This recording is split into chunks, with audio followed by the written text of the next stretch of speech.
Good afternoon, everyone. My name is Nicole Johnson-Scales, and I lead community development at Fifth Third Bank Chicago. And on behalf of thought leaders Forefront and Loyola University's Baumhart Center, we'd like to welcome you to today's webinar, Navigating the Financial Impact on Nonprofits During Unprecedented Times. Today, you will hear about how to steward donors during times of uncertainty, how to have impactful donor communications, how to navigate cash flow and financial challenges. And lastly, you'll hear some real-time lessons learned from Susan Abrams, CEO of the Illinois Holocaust Museum. After working closely almost 20 years with the nonprofit community, what I admire is that this community's strength is built on its flexibility, agility, its perseverance, and commitment to its mission. Friends, you already know how to pivot and push through and overcome, and often with less resources than you need. Today's webinar was created to add to your toolbox as you and your teams navigate through current events and strategize new ways to serve. Our goal is simply to inspire creativity to add to your resilience.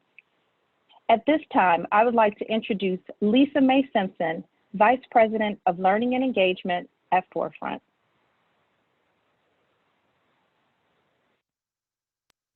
Good afternoon, everybody. Thank you so much for joining us. As Nicole said, and I want to thank Fifth Third for being our partner on this important opportunity. My name is Lisa Mae Simpson. I serve as the Vice President for Learning and Engagement at Forefront. You are looking at one of my current office mates who has very little in the way of personal boundaries. His name is Theo. And Forefront, hopefully you are familiar with us. We're one of the few associations in the US that represent both grant makers and nonprofits, as well as their advisors and their allies. And our mission is to build a vibrant social impact sector for all the people of Illinois. That is, of course, a particularly critical mission right now. So we're grateful for you all taking the time to join us and learn together with our panelists. Before we dive in, just a couple of housekeeping notes. Thank you. I'm seeing your chats. All of your phone lines are muted, but please do keep the chats coming. And any questions that you have for the panelists, please type those into the Q&A box. You should see both of those on the bottom of your screen. I will keep an eye on those and we will address the questions at the end of the presentation. Lastly, we are recording this webinar, so look for a link to that after we wrap up today. All right, with that, I know you're all eager to hear from the folks that we've gathered to share their experience. So I'm really pleased to introduce my colleague, Yusef Garcia. He serves as our Vice President of Development and Communications at Forefront, and he's going to talk to you about stewarding donors during these times of uncertainty. Yusef? All right, Lisa Mae Simpson, thank you very much. Nicole, thank you very much for also being such a backbone to not only Forefront and our social impact sector, but the entire state of Illinois. It's a pleasure to be here, everyone. Good afternoon. I hope everyone is staying safe, staying in good spirits, and staying healthy. My role today is to offer some recommendations, a few key strategies, and to talk about a few tactics around, specifically around stewarding donors during times of uncertainty. So if you want to transition to the next slide, please. Here is what I'm thinking of covering with this group. And what we tried to do, what my team tried to do was offer an approach and strategy that could work for a team of one, a small team of say 5, or a larger team with more sizable resources as far as staff. But here are the essential points around what we think is a successful approach and strategy for stewarding donors. First, over the past few weeks, we've learned, as we all understand, we are all going through uncertain times, is to lead your approach and strategy with intention and empathy. I think it's important to remember that as we as human beings, are coming to the table with our own set of values, points of view, and behaviors, the rest of our community and donor portfolio is doing the same thing. So it's very important, I think, as we go through the strategy and approach, to remember sort of the tenets of good relationship management, being a good human, and being a good partner when it comes to these types of relationships. So, and also when I take a step back and when I think of these tenets such as intentionality, empathy, organizational alignment, and accountability, these are also the basic tenets of a good partnership and good relationship in general. So what I plan on covering today is, in essence, reaffirming our value proposition. And this is a very intimate and authentic exercise for every organization in our sector. Is what does that mean? What does it mean to really highlight your value proposition? And I'll get to that in a second. The second or the third sort of tenet is, in essence, over communication and increased tailored and targeted communications with your donor portfolio. Also, it's important to remember to be nimble and to adapt what you think has historically been successful.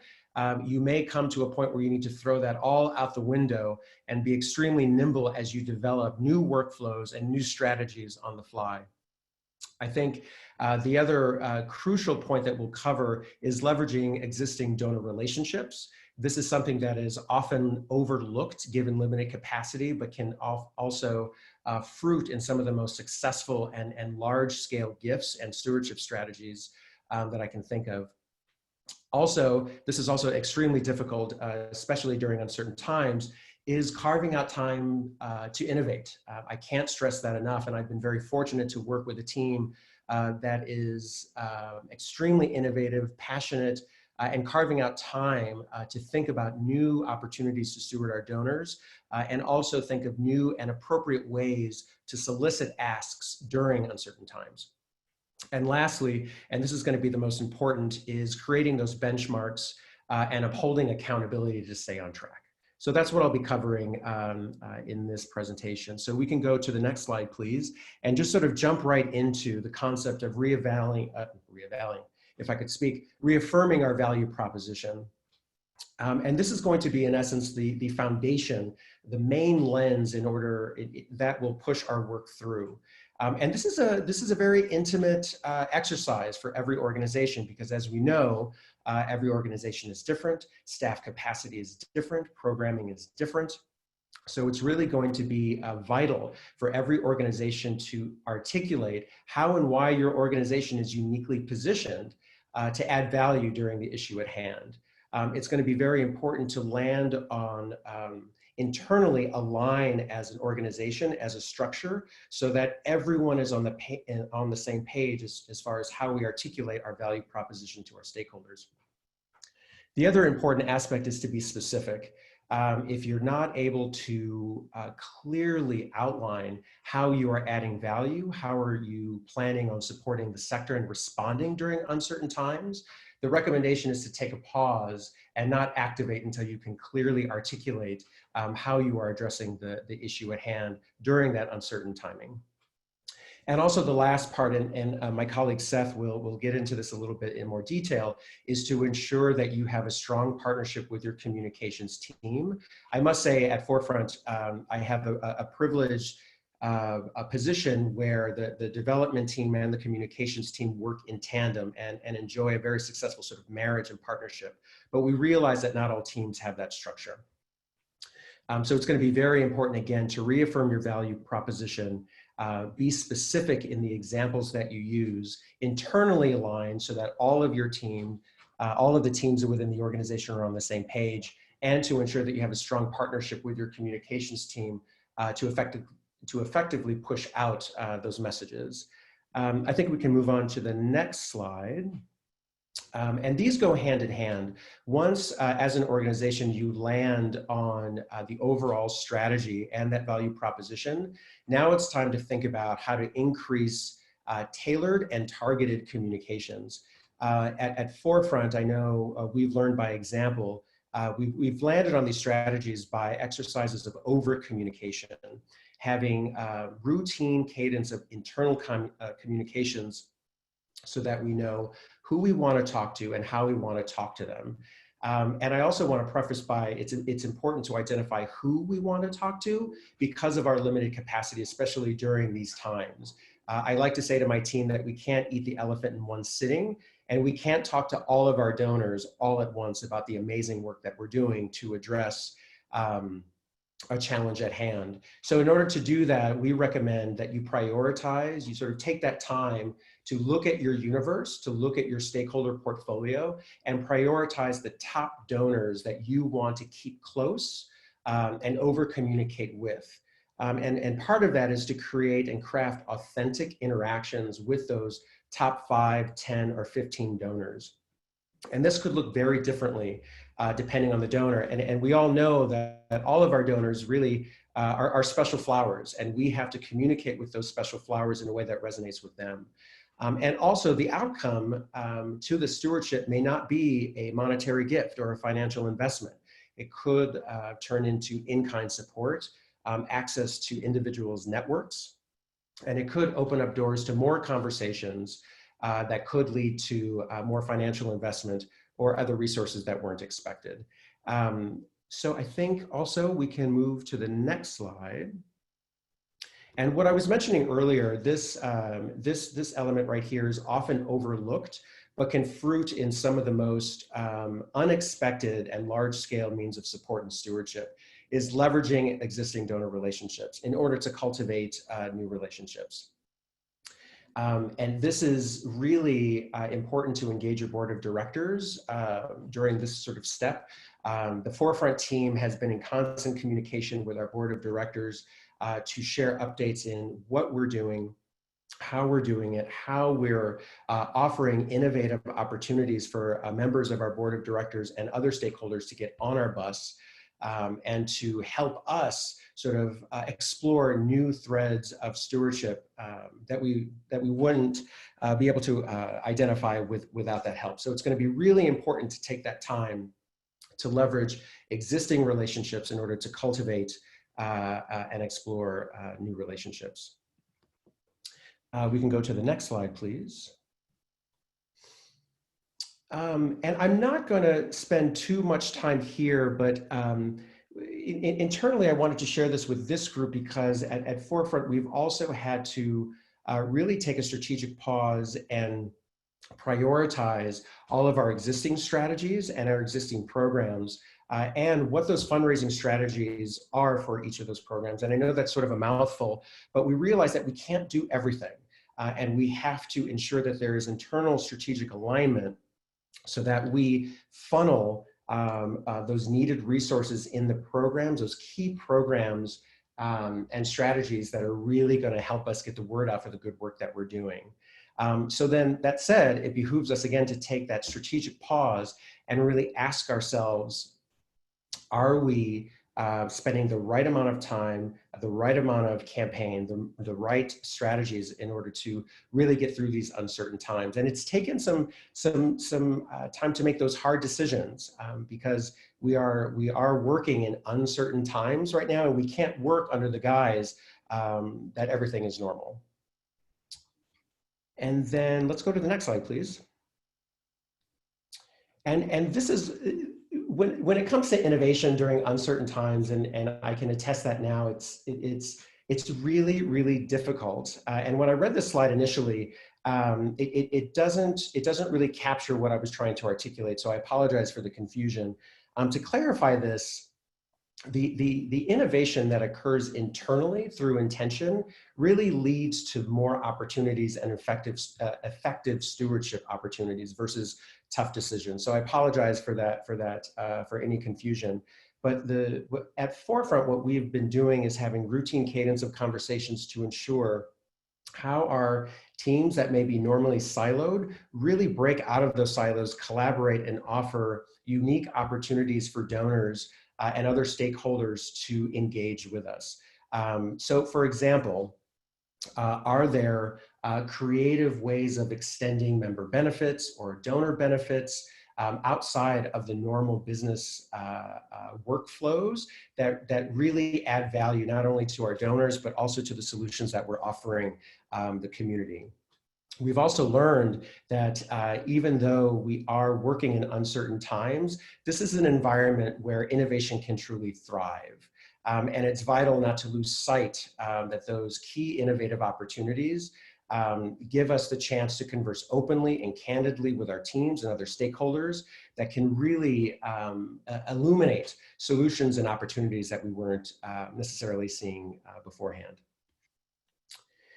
And then lastly, and we can go to the final slide, I think this has been the central anchor throughout the strategies that I've covered in advance of this slide, is to create solid benchmarks, uphold accountability, and track your progress.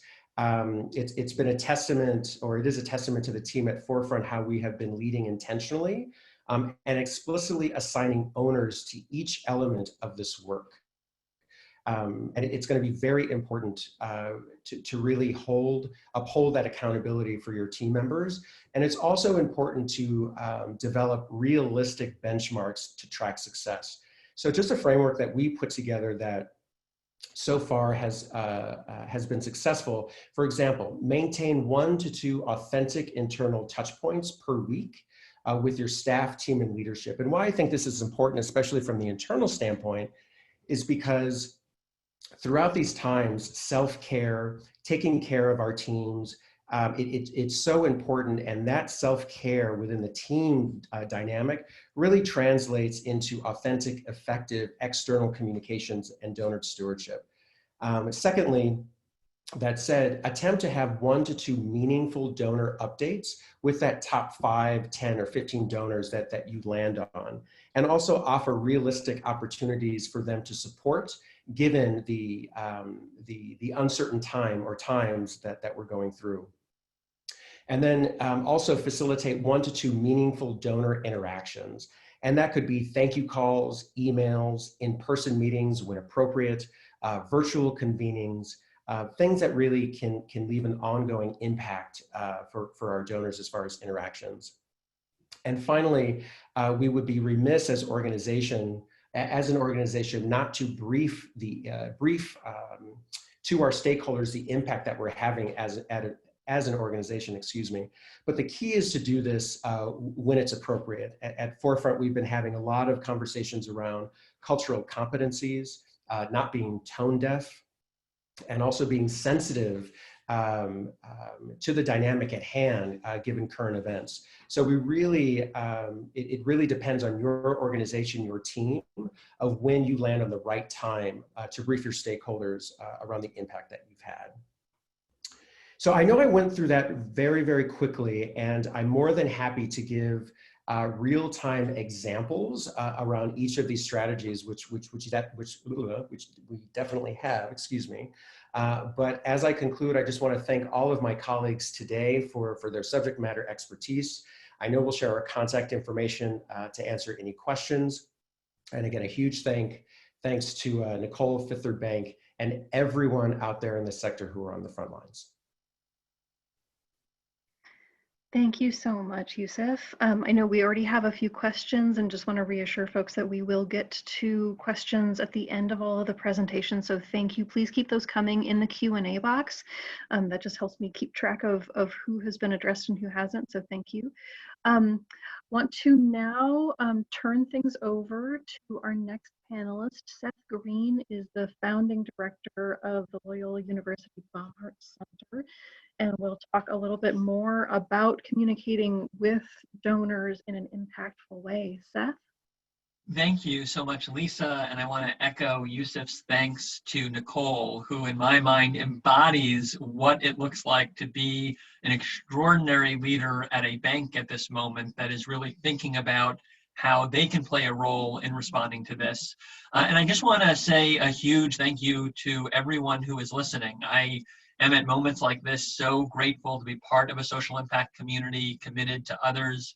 And I know many of you are on the front lines of health and basic needs and are helping to make sure that we have as little impact to the most vulnerable as possible. So I'm enormously grateful that all of you are part of this. And I am going to go through a presentation as well, but I'm eager to answer questions not only here, but I'll be sharing my email over the chat so that if people have follow-up, I can be a resource to you as well.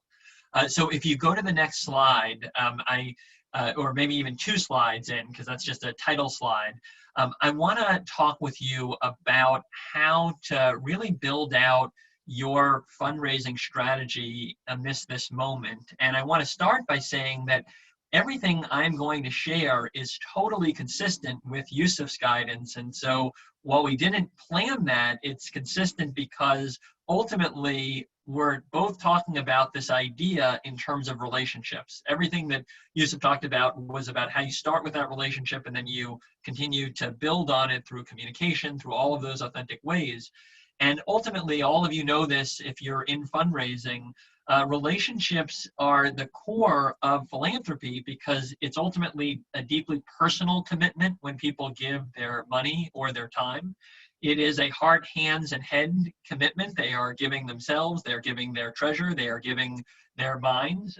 And for many people, it is ultimately centered around trust. So people really want to be in a place where even if they don't quite achieve the impact that they were intending, that they really feel like the resources that they are giving are being really faithfully executed and that the person who is receiving really understands their intent. And so this idea of relationships, which I know all of you are familiar with, is I think a really important framework as we go into thinking about how do we deal with this moment and having those relationships reinforced and valued, even if it doesn't lead to immediate fundraising, but for the long-term benefits that it can have, both for that person and always thinking about their way into philanthropy and for your organization.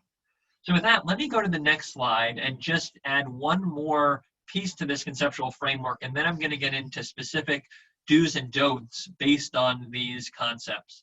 So for me, I've always thought about relationships in the context of fundraising in terms of finding what you might consider to be that middle of the Venn diagram between what you need to achieve for your nonprofit and what the donor is trying to achieve for their philanthropy. Another way of saying this is finding that intersection between mission and money. And that is ultimately the most sustainable fundraising because you're in a place where what that donor is giving to is truly a long-term and valuable strategic need of your nonprofit. And I think if we use this framework and we go to the next slide, we can start to think about do's and don'ts in a moment where you as a nonprofit are having new needs because of this moment, and the donor is having new intent because of this moment. So you're both shifting, if that makes sense, at the same time, maybe in different ways, and you're trying to recenter around where you can find that Venn diagram middle where you're both achieving your goals. And I would say that in terms of how to think about this, I think a lot about how do we use this moment to communicate to donors the core of who we are and really give them a sense of what drives us, because there's a saying, crisis reveals character. And so a lot of donors are looking for, what is the character? What is the core of this person? And many times it's a personal philanthropy that motivates many people, to your CEO or to a key leader, or to this organization. What's the core of this organization at this moment that I'm supporting? And so I think even if you're not making asks right now, this is probably the most important moment in your fundraising for the next 5 years, because people are watching you, they're watching how you act, they're watching the way in which you deal with this new situation very closely, and they're thinking about that relationship even if they're not in the process of making a gift because of all the uncertainty in their own lives. So with all that context, let me talk about what I see as 3 do's and 2 don'ts. And I'm going to share 3 do examples, meaning I've already seen some nonprofits that I think are really role models for all of you. I'm not going to share the, the bad role models directly, but I'll say a couple things that I've seen in my own inbox that I don't think are actually setting up the organizations for the greatest success. And so let's start with the do's, and what you see up there is communicating actively around this, developing an authentic independent fundraising initiative, and then evaluating your vulnerabilities and asking your closest supporters for advice. So if you go to the next slide, what you'll see is an example that was in my inbox from a leader I really admire that I think is what the communication should look like between a nonprofit and their broader network in this unique moment in time. And so this is from me, Eubanks Davis. It's a note that she sent out to Braven Champions, which if I'm in it, I'm imagining it's a broad group. I love Braven, but I've not been very actively involved. So I think this went out to a large part of their listserv, but they started with that idea, right? They started positioning me as a champion at this moment. And then they have a lot in here that is very specific about how they're handling this moment in terms of COVID-19, but they are not shy about telling their story and being very clear about the difference they are making. And I just copied here a couple of paragraphs that spoke to me. And what spoke to me about them is that you are in a really unique balancing act because you are authentically trying to communicate that you care about this moment. You need to avoid any sense that you might be trying to take advantage of this moment. And at the same time, you need to be really direct about here is how we are excellent, here is how we are a key part of the solution, here is how we have really bold goals. And I think if you do it from a place of empathy, which Yusef was talking about for the people you're serving, and you do it in a way that really brings home how you're uniquely positioned to be responsive, you get to a place where as a reader and as a donor, as a supporter, you end up feeling really good about being a part of this movement. I've always felt good about supporting Braven, but now I feel especially good because I see at this most trying time how they are using their core assets to be part of that solution. And now as a supporter, I feel a part of that solution. So each of you are going to find this in your own way, but in my mind, you should be communicating actively with donors. You should be finding that sweet spot between acknowledging hardship and showing the positivity that you are able to address this with and to be able to be a strong, bold organization and resilient organization in the context of those challenges. So communicate actively. Think about what that looks like. I do think there are risks. There was a question in Q&A about this, about over-communicating. People's inboxes are full. But in my mind, if you are communicating a message like this one, this is going to only help you. You just don't want to be someone who is sending out, and we'll talk about this in the don'ts, excessive messaging that doesn't acknowledge the times and doesn't feel consistent with where your network or your donors may be. Okay, if we can go to the next slide. So another thing that I suggest is, to the extent that you're going to have fundraising during this time, make sure that it is authentic and it is truly responsive to the moment. And the way I would think about it from a long-term strategic perspective is, how do you use this moment to do something that truly meets the need and that helps the long-term goals of your organization? And I happen to be a co-chair on the campaign cabinet for the United Way of Metro Chicago, and I am extremely impressed by how Betsy Hughes and Sean Garrett, their CEO, have approached this moment, and want to share this as an example which I hope could be instructive for all of you. So obviously, United Way has to meet a big fundraising goal already. It's over $50 million the campaign needs to raise annually. So it's not easy to say that they are going to partner on an additional fundraising goal outside of that direct need that the organization has in order to meet the needs of its grantees. But that's exactly what they did, because authentically they realized there were going to be a lot of people struggling. And so they joined with the City of Chicago and the Chicago Community Trust for a response fund that is all going to be separate from the core work that they need to achieve. The reason this is, I think, a really brilliant move is threefold. First and foremost, it is actually leading to millions of dollars going to where there's need. And if you think about the broader mission of United Way, it absolutely fills that, to see Chicagoans who may be negatively impacted given support in this very, very prescient moment. The second reason is that this sets them up as a leader. People want to support leaders long term, and this is a moment of leadership that people will remember, different from other moments, because it's such a critical one for our community. The third reason is they're actually going to be able to build new donor relationships. There are people that are not going to be able to be as generous because their stocks and other portfolios have been impacted. But there are also people who are coming into the philanthropic market, and people who are already in that marketplace who are going to give incrementally because they can, and they know this is a time when people need. And so for them to be positioned as a partner in this means they're getting excellent exposure, and they're building relationships, which even if it goes to a separate goal than the one that was already on their major ask list, it's going to add long-term in a way that is very strategic and that is simultaneously, I think, very good for their ability to be a leader in Chicago. If we go to the next slide, I'll share one more example, and I'll be a little bit more confidential about this one, although I'll share that I'm actually using the same approach. But I've been advising a nonprofit that is going through very unexpected challenges in this moment, and they're having to think about really tough long-term decisions. And instead of having that just on the CEO's mind, he is actually picking up the phone and calling some of the key supporters and having conversations about how to make tough decisions with the absolute top donors who are core to their long-term success. And I think this is happening for two reasons. One, that he really wants their advice. A lot of them have experience with crises and with managing uncertainty, and he truly trusts their guidance among one of many stakeholders. He's looking at community feedback. He's looking at the core mission. The second piece is that he realizes if they're going to have to share some tough news, that they're going to have to make changes or they're going to have to make tough decisions as a result of coronavirus, they are going to need to be in a place where people are more supportive of them and where they really understand where those tough decisions are coming from.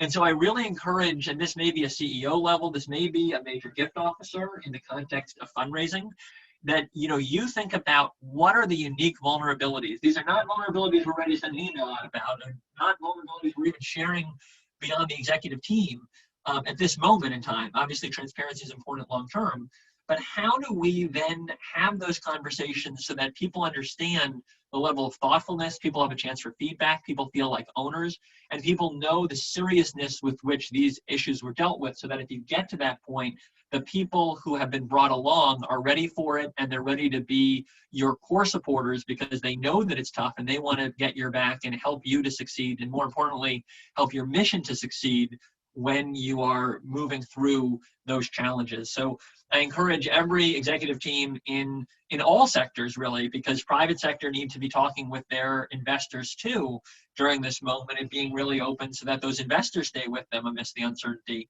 But this is just a core of really showing in advance you're on top of it and you're able to communicate that with key stakeholders.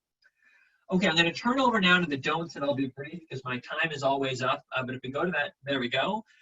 Here are two things I've seen that I would recommend you not do. The first is to send out a general fundraising appeal without acknowledging the unique moment. I've had a few emails that have come in, and it was as if COVID-19 didn't happen. I think that just seems insensitive to your donors, and it says that you're not on top of all of these moments. And so I encourage you to really think about every message having a reference. It doesn't have to overwhelm the message. You can have good news. You are allowed to share good news. You should start with, we are so happy to share some good news amidst this difficult moment, right? So it's not about, meaning you can't have any fun, you can't fundraise, but it's just about doing it authentically in the context of empathy, knowing where the people out there are sitting. The second thing I would say is that a lot of you, and I know this is painful, and I'm so sorry because I know how much work goes into this after 7 years leading a nonprofit where we had galas, are having to cancel your galas. And my suggestion is to think about how do you take that moment and really acknowledge the change, but try to drive forward. So instead of simply asking for general support in lieu of the original scheduled gala, I've seen a couple of examples that I think are really cool. One is someone reaching out and saying, we're not going to have the gala this year, but you had a ticket. We would love you to have an intimate discussion via Zoom with our CEO about what's happening. And so instead of that table that you were going to be a part of, would you like to have a table where you just sit down with our CEO and talk about what we're up to? And we'll cut the gala from 4 hours to 1 hour, and you'll leave with even more content. I thought that was a cool idea. It showed that they were really thinking about how to pivot in a way that I thought was really successful. Another idea I saw was they were trying to ask people to support in a similar level, but saying that in place of the money they would have spent on the gala, they're looking at using those funds, if they can raise the same amount, to actually directly support the needs of their clients who are impacted. Again, I thought that was just a really great way to integrate what's happening in the world with this change in the schedule. So those are my do's and don'ts. I'm eager to come back and answer any questions you have in Q&A, but I'm going to turn it back over to Lisa and the team now and just say thank you to all of you for the work that you're doing, which is more important than ever. Thank you so much, Seth. We have some more good questions coming in. I think you're definitely addressing some of the things that are at the top of people's minds during this moment. So thank you to our panelists so far. I want to, oops, and there's your contact information. So I'll leave that up there for a second. And I know you said you'd also include it in the chat. Want to turn it over now to Jessica Redman, who is Vice President at Fifth Third Bank, and who can talk to us about some of the tactical steps that we can be taking to navigate cash flow and financial challenges. Jessica? Thank you, Lisa. I'd like to point out that this isn't my typical headshot, but given the times, I thought it'd be good to include a photo more reflective of my current work environment with my new coworkers. So first off, thank you for the opportunity to participate on such an incredible panel. And thank you to Nicole from Fifth Third and to Forefront for bringing us all together. And even greater thanks to those who have joined the call and are navigating these challenges real time to meet the needs of the most vulnerable population. So there's been great conversation around engaging your donor base and the importance of communication. I'd like to continue on this topic, specifically diving into the power of transparency with all stakeholders during these uncertain times. I thought I'd start off with a quick quote on the next slide. The kinds of errors that cause plane crashes are invariably errors of teamwork and communication. Sharing this quote is not meant to draw parallels between the pandemic and a plane crash, but rather it's intended to highlight the importance of teamwork and communication in response to the current climate to avoid those potential plane crashes, so to speak. And if you haven't had a chance to read Malcolm Gladwell's most recent book, When Talking to Strangers, there are many takeaways, but one that comes to mind as it relates to our conversation today is the inclination of all people, including your stakeholders, to instinctively build a narrative around gaps that exist in communication. In the case of a plane crash highlighted in the book, it was a pilot not conveying the urgency of the need to land due to low fuel, the co-pilot not being empowered to take greater action to intervene, and air traffic control filling the gap in the information on hand, drawing the conclusion that the need to land wasn't as urgent as it really was. In today's environment, working to fill the communication gap with all stakeholders, for a smooth landing is essential. And while we are all likely in crisis management mode, it can be good to step back, and that's what I attempted to do in the next slide, identifying potential stakeholders for any agency. While the list is likely incomplete for your agency, it's a good starting point in identifying partners where a communication plan may be valuable to both Yusef and Seth's earlier points. But as my assigned topic of the day is navigating cash flow, it's also important to relay that all of the listed parties here have an impact on cash flow to the agency, directly or indirectly. In my discussion, we'll closely consider the value of communication with your trusted advisors. In my industry, trusted advisors typically refers to your banking partner, an investment advisor, an accountant, lawyer, board members, or others that you rely on for input on financial decisions, such as critical donors to Seth's earlier conversation. When it comes to navigating cash flow gaps, there's often an immediate response plan to reach out to donors, banking partners, and payers to solve the gaps that have already been recognized. You can go ahead and advance to the next slide. But before you get to this point, a prudent first step is the ongoing monitoring of cash flow or the building of projections. And my source for this photo is Amazon.com. So for those of you without a crystal ball, it turns out you can get one within 2 days with normal delivery cycles. And for those of you that haven't had a banker give a presentation before, this is the equivalent of a dad joke in banking terms. So All joking aside, when our clients are thinking about projections, you can go to the next slide. Many have turned to a few standard tools. Specifically, we often see best-in-class nonprofit agencies utilizing 13-week cash flow statements or their own cash burn analysis. For those of you that might not be familiar with this terminology, a 13-week cash flow dives into the known side of cash flow, your outgoing payments. From there, applying an input of anticipated inflows. I understand that that is a difficult exercise in a normal environment, let alone the current climate. However, applying a worst case scenario to this analysis can help you identify the largest possible gap. And from there, you can work with your trusted advisors to identify the path to filling the gap. Go ahead to go to the next slide. And while we won't dive into it here, the first bullet point is a difficult but important one. Many of the agencies that we work with are grappling with difficult decisions when it comes to programming, employee pay, and other difficult conversations. When it comes to cost-cutting initiatives, I'd encourage you to seek counsel from your advisors, in particular legal counsel, to ensure that there's compliance with labor laws and to stay apprised of pending legislation that might be helpful as it relates to displaced workers and unemployment benefits. But also keeping critical donors engaged in these efforts as well, per Seth's earlier point. I'd further encourage you to keep your capital partners apprised of all of your cost-cutting efforts. Why is that? From the perspective of a banking partner, understanding the position of my clients, the difficult decisions that they've made, and the efforts that they're taking to preserve their financial positions in order to ensure that they're able to meet their obligations, that equips me with the best information to be an advocate for the organization in all of my internal discussions. If you're fortunate enough to have liquidity reserves in place, and this is in your response plan to address a gap, again, communication with your trusted advisors is essential.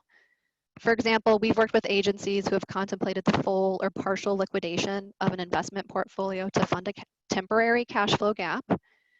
In this decision-making process, your advisors can consult on alternatives, such as a line of credit secured by an investment portfolio. I'd further encourage you to seek guidance from your investment advisors as it relates to existing and exiting positions in a volatile market. I know we've covered a lot today in regards to donors, so I won't dive deeper here. But in moving to the next 2 bullet points, I'd like to provide additional context on how traditional financing institutions may evaluate a credit request. You can go to the next slide. The regulatory oversight of banks impacts the parameters by which we can lend.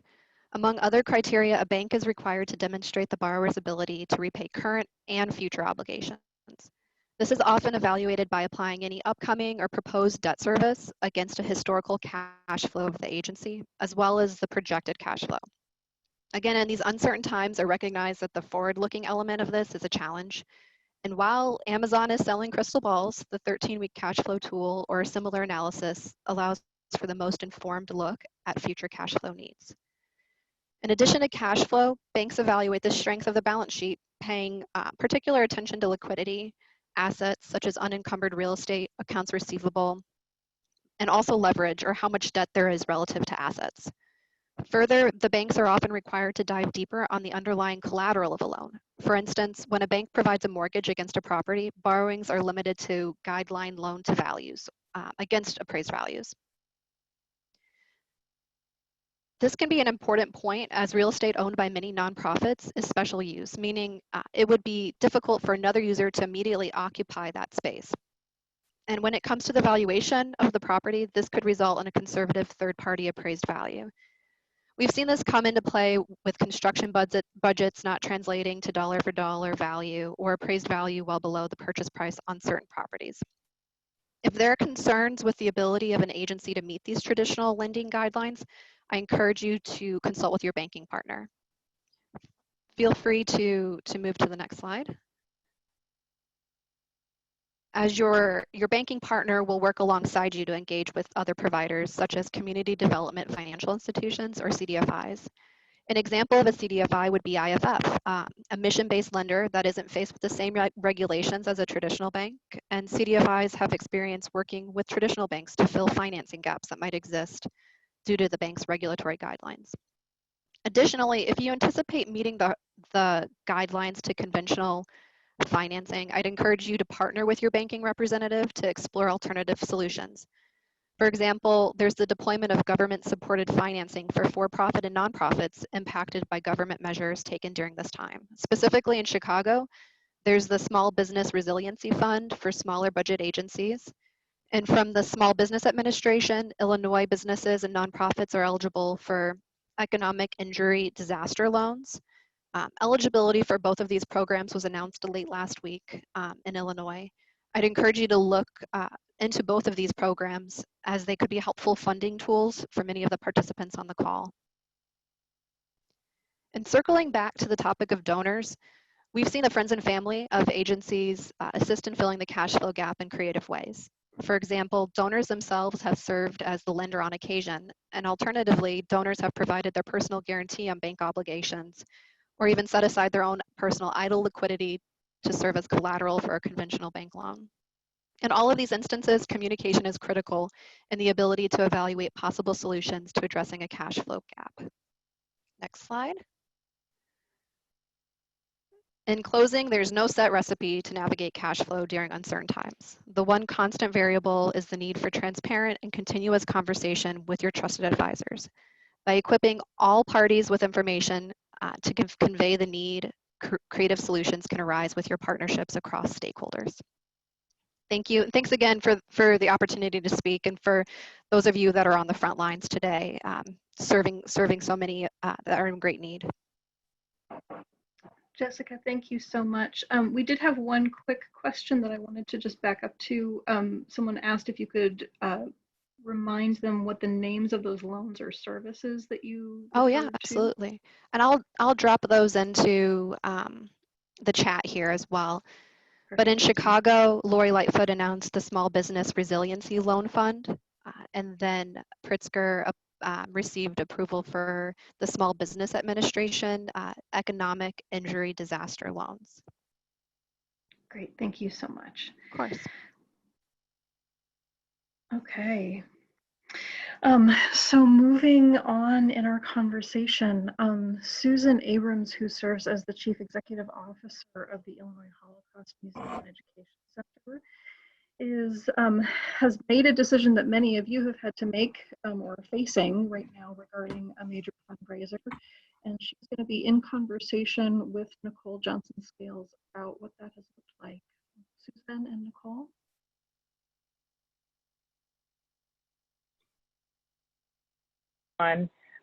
Susan, thank you for your time and your willingness to share just some real-time, on-the-spot lessons learned that that you and the team at the Illinois Holocaust Museum have been experiencing. There may be people that are on the call who have not had a chance to visit the museum. So can you begin our chat by telling us a bit about the museum? Yes, of course, one of my very favorite topics. Our museum is the second largest Holocaust museum in the country, the third in the world. You see a slide picturing the museum in front of you. Since we're looking at that slide, let me tell you that the museum was designed by renowned architect Stanley Tigerman, locally based, but with a global reputation, and every feature is symbolic. And so you can see that you enter on the left into the dark side, and our core exhibition about the Holocaust takes up much of the first level, and you would descend into the depths of the Holocaust and emerging post-liberation and immigration onto the light side filled with natural light and other architectural elements.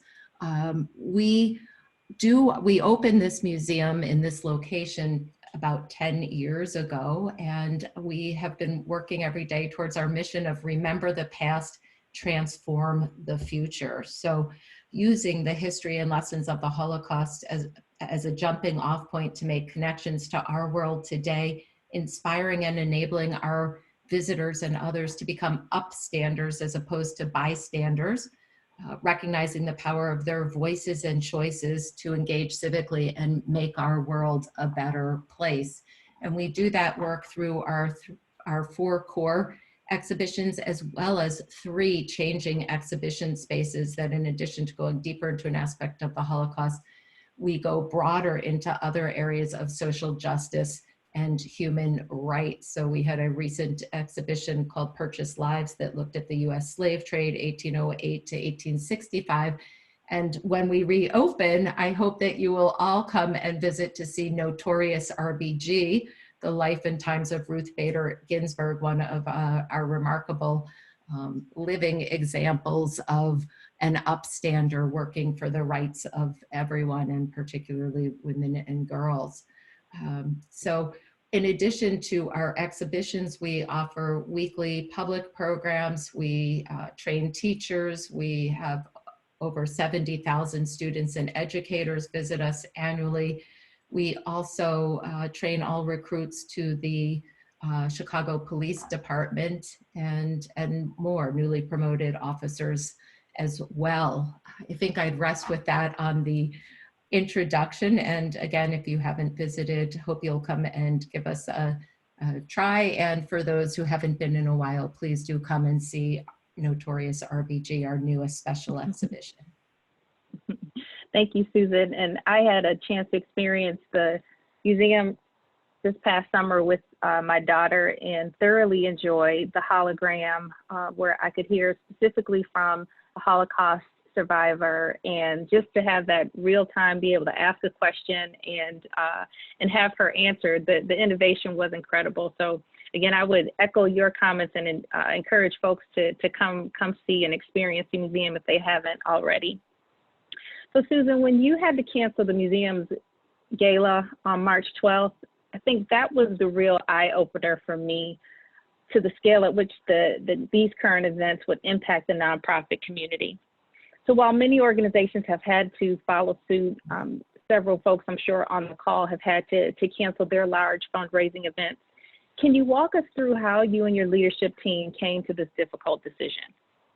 Absolutely. And while March 12th was 11 days ago, I know for most of us, no matter where we sit, it feels more like 11 months ago at the very minimum.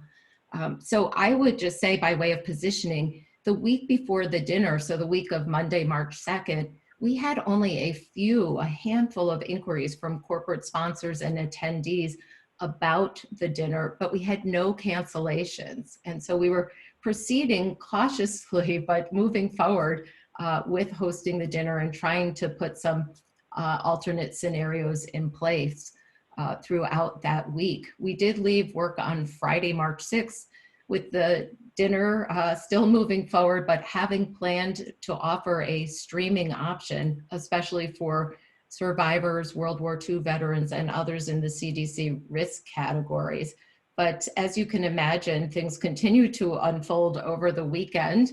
And by Monday, we were all gathered first thing in the morning, really debating back and forth whether that could in fact go forward. And our dinner, we have usually about 2,000 in attendance. And so for us, it's not only an absolutely core part of our fundraising strategy, but it's such an important part of our opportunity to tell our story. But we were, of course, evaluating, and this was still 2 days before the governor issued directives about crowds and activities and limitations. So it was still, feasible, in quotes, to move forward. But by about noon, staff were leaning to cancel, and we had a series of phone calls during that day with board leadership and also with our 3 honorees and their companies who had been working side by side with us throughout the year as we planned for our dinner.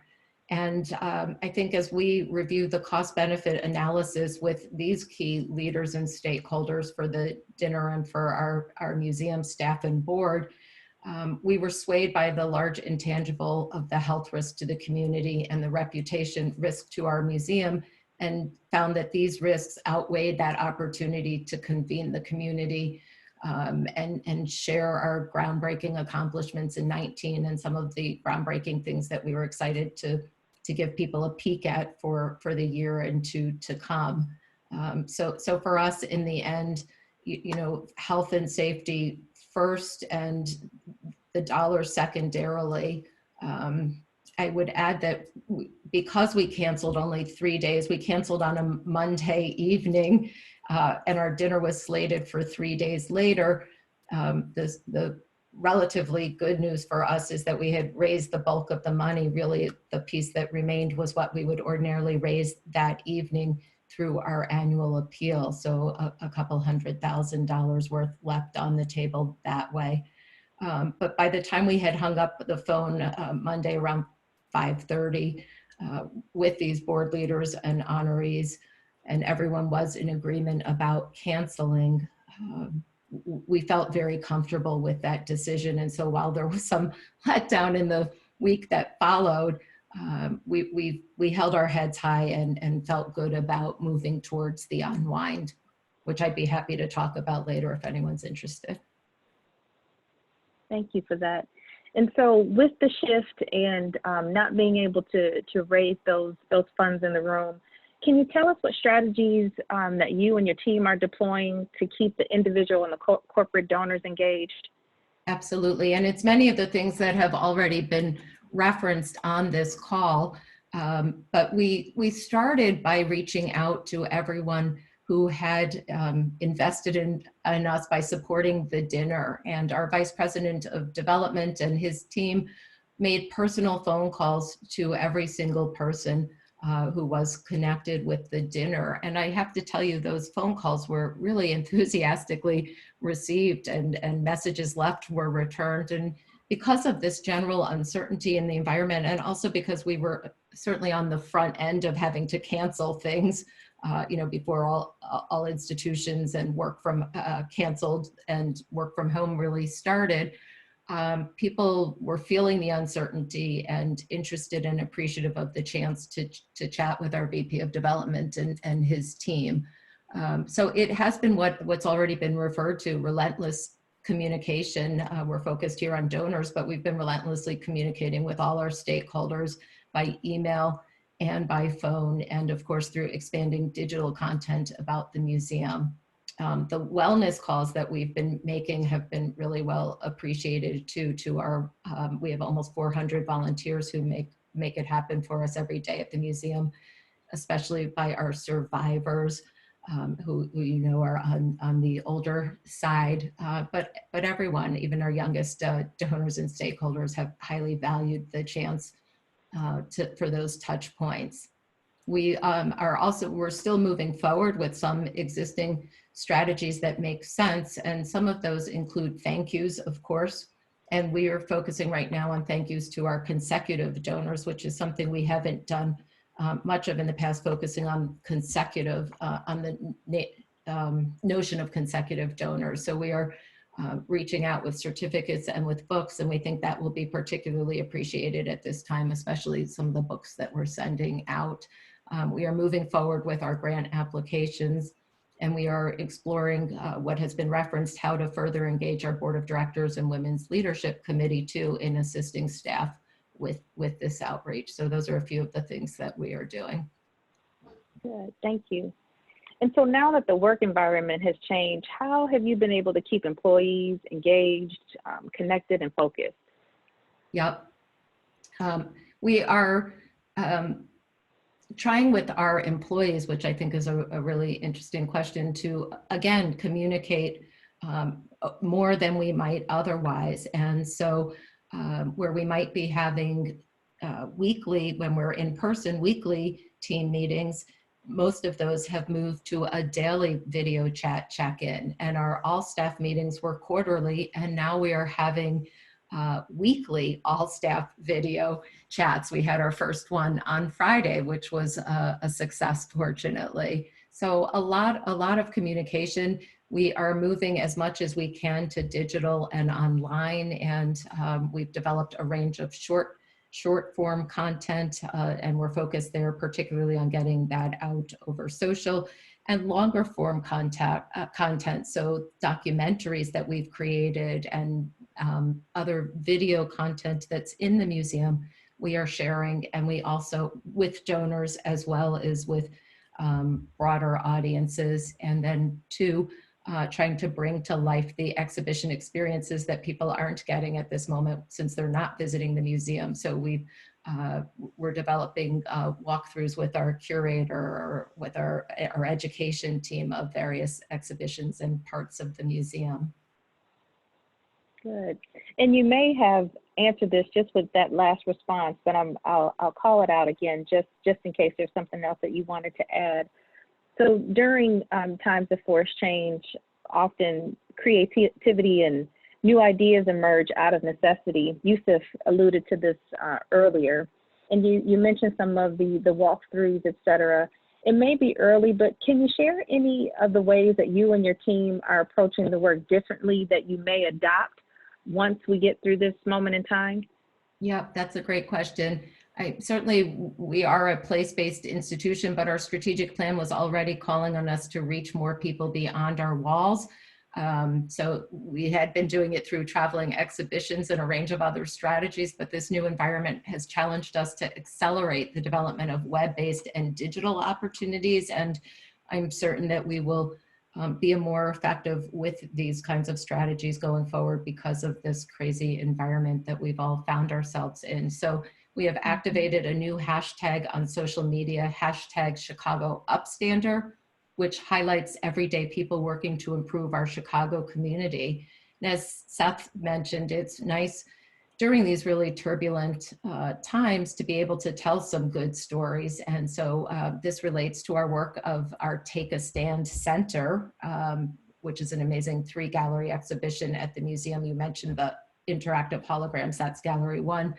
But so Chicago Upstander will be able to carry forward throughout the year and beyond. And so we're really excited about that. And it aligns closely with our mission to empower individuals to change community trajectories for the better. We also have innovated how we use our audio tour and how it can be providing an e-learning resource that is easily downloaded and has accompanying activities. And those can be, when classes are back in session, we'll be able to adapt some of these strategies back for classroom use. So that will continue on and be used in future school years.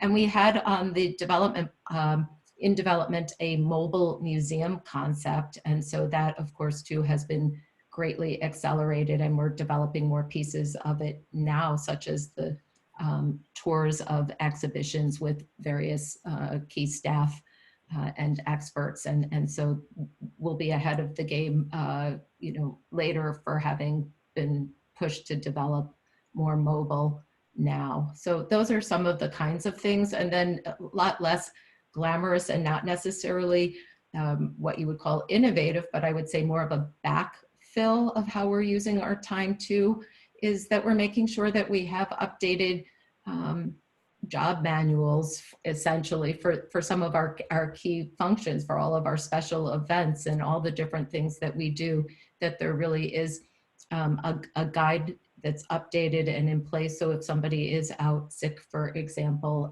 a range of other colleagues could step right in, and we're thinking much more about cross-training.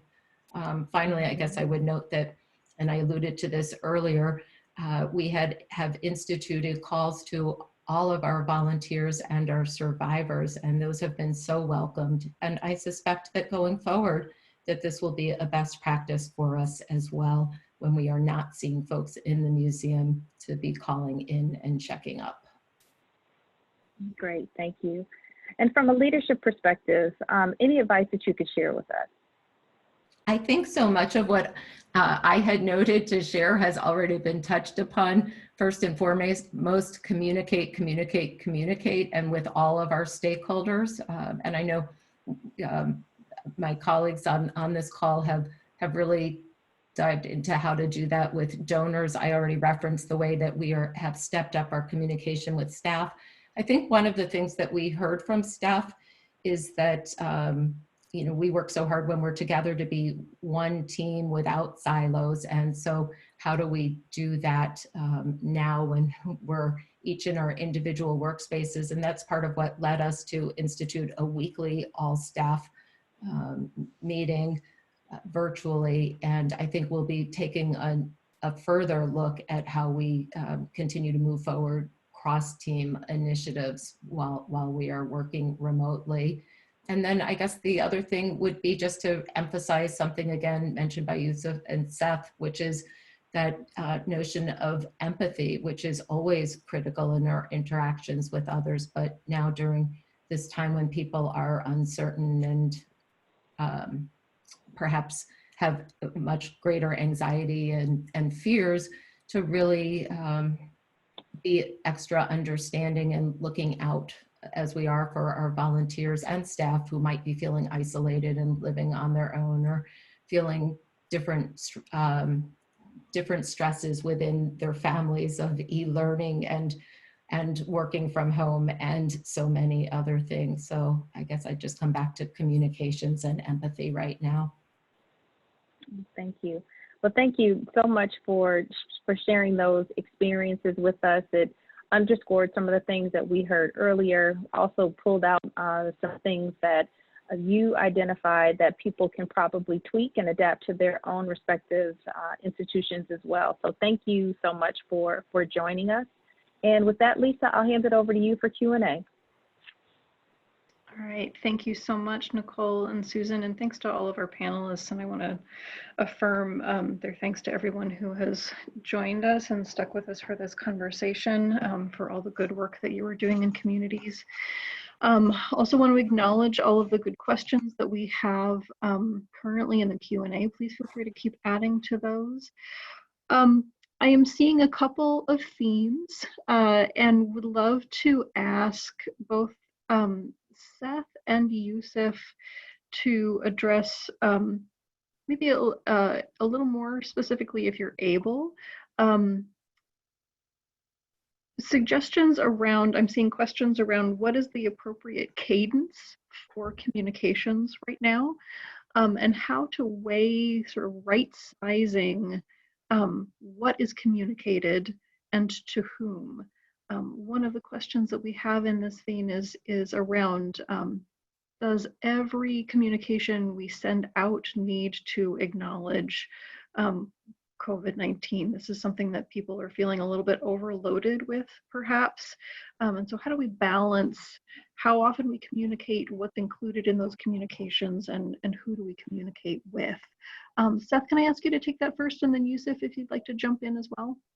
Sure. So I think coming back to this theme that it's all about relationships, you'll want to have some tailoring to your different audiences and to your relationships with them. So let's start by talking about major donors to whom you're going to actually individualize your communications. And what I'd say there is that, you know, like any other case, you want to have interaction that tells you the right level of cadence. So, you know, if you are sending out an email to update and you're getting responses from people, then I think that's an invitation to continue to update them on a high frequency level, because they are suggesting with their response that they are interested and they are active in that relationship. I would say that for, you know, emails that are going out where you're not getting responses, you know, now would be a time where, and I'm someone who's very nudgy, you know, the regular emails, I'm just circling back on this, are probably going to go out a little bit more infrequently than they would during a normal time period where, you know, you're pinging people again to get responses.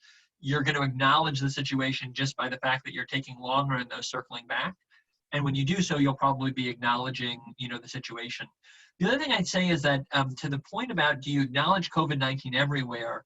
I think the answer is yes, but an acknowledgement can look very different depending on the context of your message and the timing of it and where you already are in your communication. So, you know, starting out with, I hope you're safe and healthy amidst this moment, could be the full acknowledgement, and then you get right into business. So I do think that there's some level to which we're always talking in, you know, the context of the real world in any donor communications. But I think, you know, you can pivot that just like you are with your friends and things like that. I'm still saying that in most of my emails, even to colleagues who I'm interacting with regularly, because of the nature of how present it is in our minds. But I'm not making that at all the subject or focus of the communication.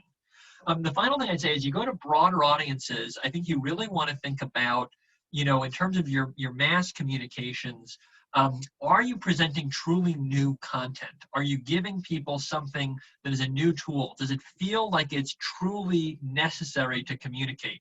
If so, I think it's a good thing to communicate. You know, I was talking earlier with someone from Feeding America, and they are going to be the hunger relief agency that's going to be moving this needle at a time when our country needs them. I think they can be communicating more right now because they've got a lot to say. They should put in there new stats, what they're seeing in terms of rising need. You know, so as long as it feels present, it works. If you're an organization that's basically been shut down by this and you don't have a lot new to say, you know, I think you'd communicate to the masses less, but you still want to be communicating. But obviously, if you don't have something that is equal to what Feeding America is going to be telling them, then it's going to look bad if you're communicating at a level that's not very timely or interesting, and they are. So I would say yes to communication, but you should measure how much based on how much relevant, timely, truly, you know, important information you have to share. Thank you, Seth. And Yusef, can I ask you to weigh in on that as well as a specific question that we got during your part of the presentation about your encouragement to don't be afraid to ask big. And one of our attendees is wondering, isn't everyone taking a major financial hit right now? And would a big ask seem out of place at this point? Yes, happy to. You broke up just a tad at the tail end, so I hope I'm not speaking over you. I'll answer and address the question that was in the queue around asking big. That's a very valid point, that donor fatigue is a real issue in normal times, and it's even a bigger issue in these uncertain times of crisis. I will say, though, that's why it's very, very important for the, as part of the strategy, is to identify those top donors in your portfolio that you feel comfortable making that big ask to.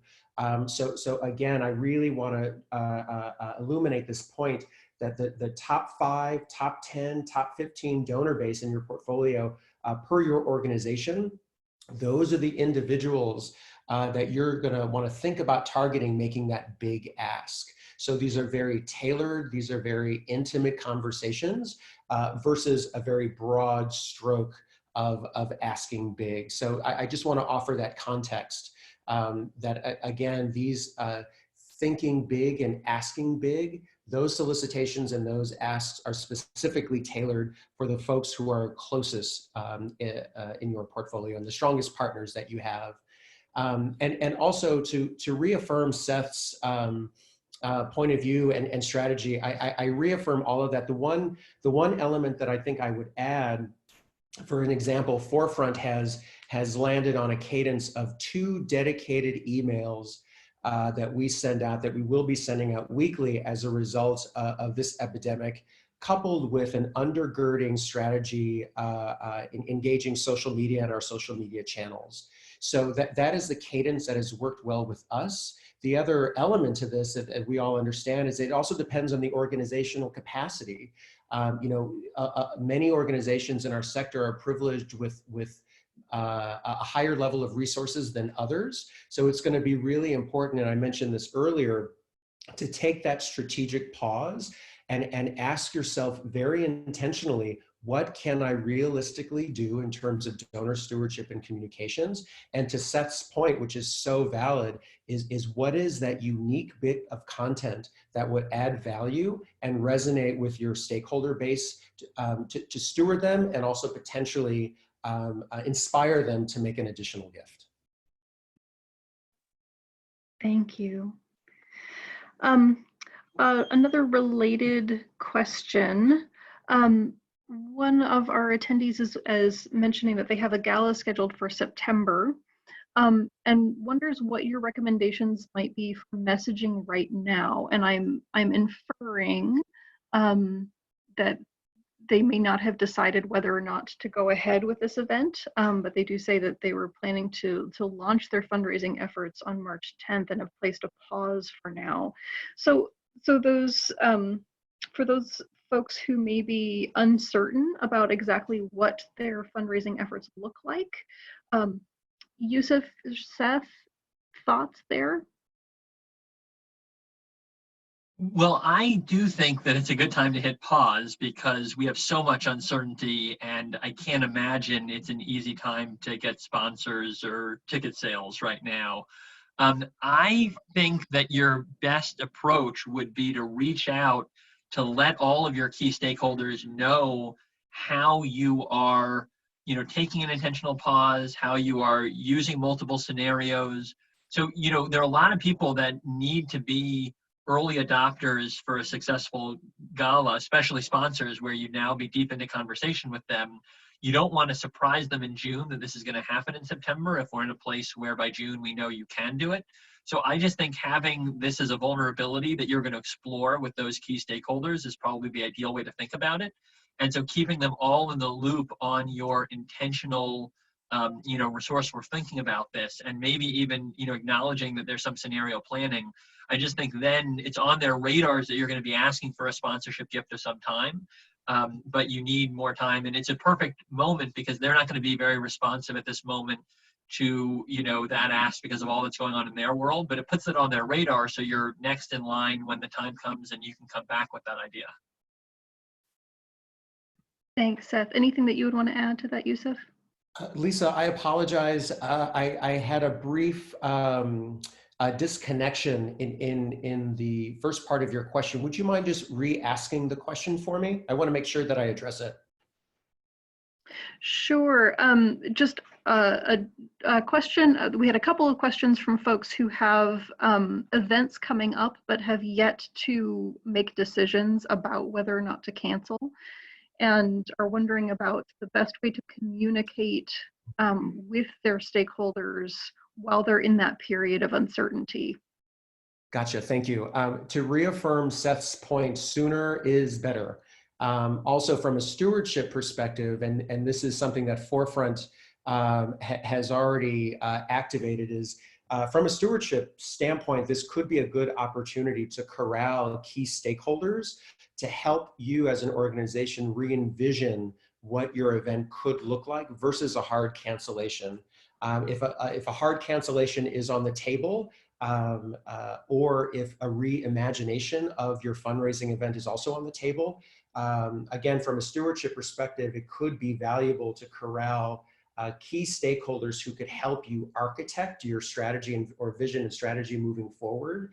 And then by corralling an initial sort of ad hoc committee around sort of the next step for this gala, you could, in essence, be cultivating those seeds for additional gifts or access to networks that could lead to additional gifts after you've landed on a decision whether to reimagine your event or cancel it. And if a cancellation is on the table, perhaps that ad hoc group could actually help inspire you to craft messages that would resonate with donors to keep their investment with your organization versus any conversations around refunds. Thank you. A question for Susan.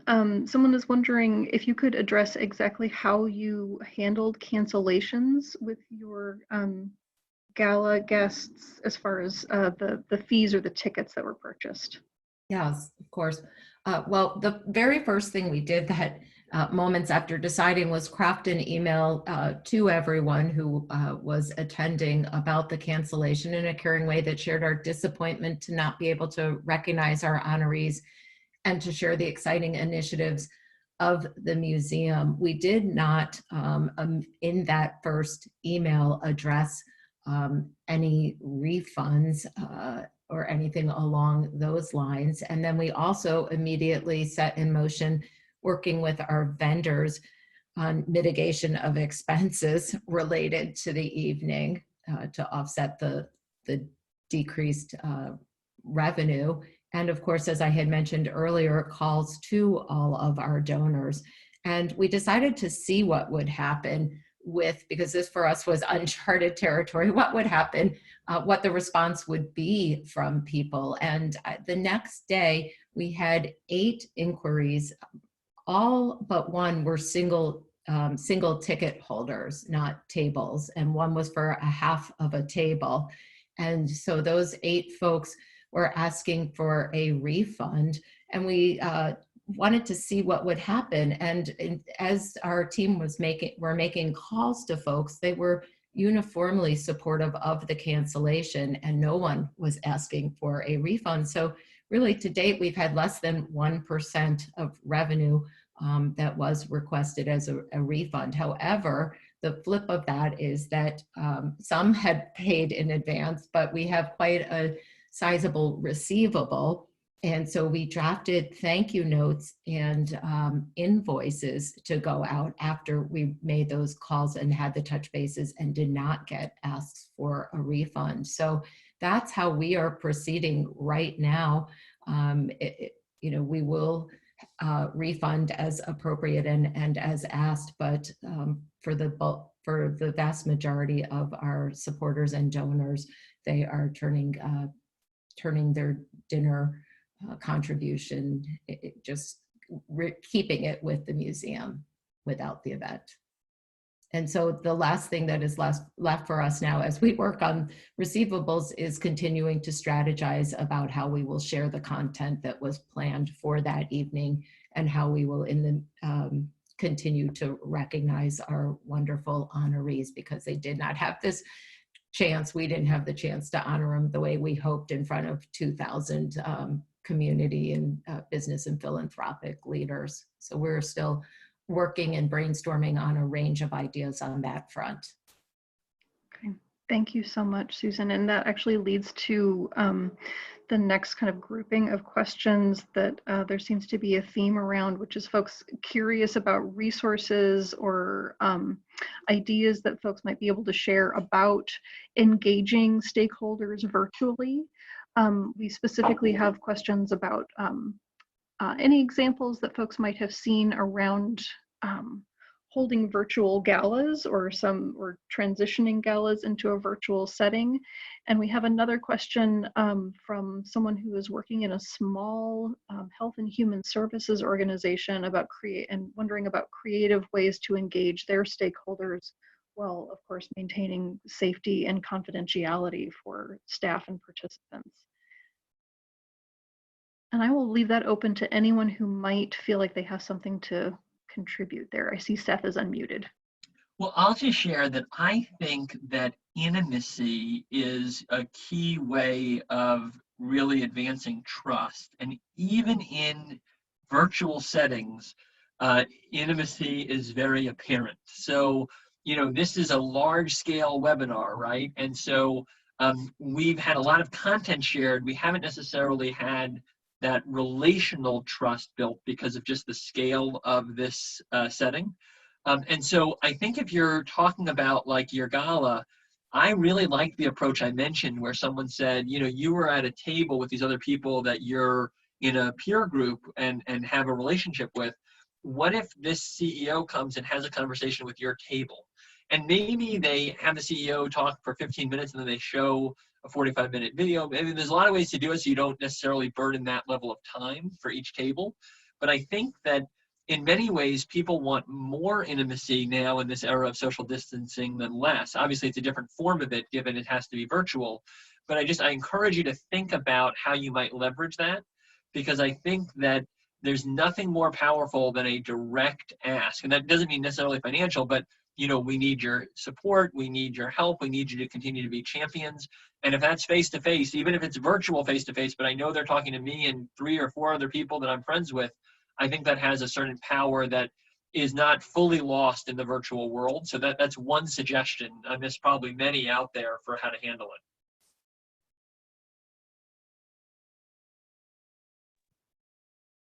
Thank you, Seth. And if anyone on the call, panelists or participants, have other resources that they would like to share, please type those into the chat. I would also suggest Forefront has been collecting and curating resources from across the sector on our homepage, many of which are related to this need to transition to remote work and remote fundraising. So I would encourage everyone to check that resource page. That is just at myforefront.org. It's now on our homepage, and it is updated on a regular basis as we continue to collect those resources. please, and if you were familiar with something that we should be sharing, please do share that with us. Yusef, did you want to add anything? Yes, please. Thank you. Reaffirming Seth's point, Lisa, as well as your point, and thank you for the plug for our resources. Again, from a stewardship perspective, this is a great question to really task your board of directors with, and really ask those types of questions of what partners may be in existence in other networks that you as an organization or as a leader could tap into. So this is a great question for your board of directors, because as many folks in the private sector know, there are many organizations, technology organizations, and organizations that can really open up doors in this space of virtual convenings and innovation, while bringing folks together in an intimate, authentic way that just in our space we're just not aware of. So I will leave that again, this is a great question for some of your closest partners and stakeholders to help inspire more ideas and have access to networks that you may not have access to.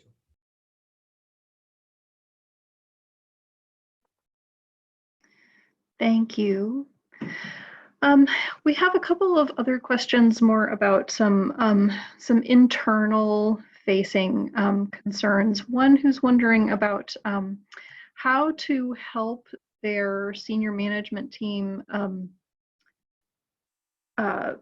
focus on the need for an overarching strategy when there may be an urgent feeling of needing to just plow ahead with business as usual. For those of you who are in senior management roles or who have experience in sort of managing up, how would you suggest approaching a moment like this?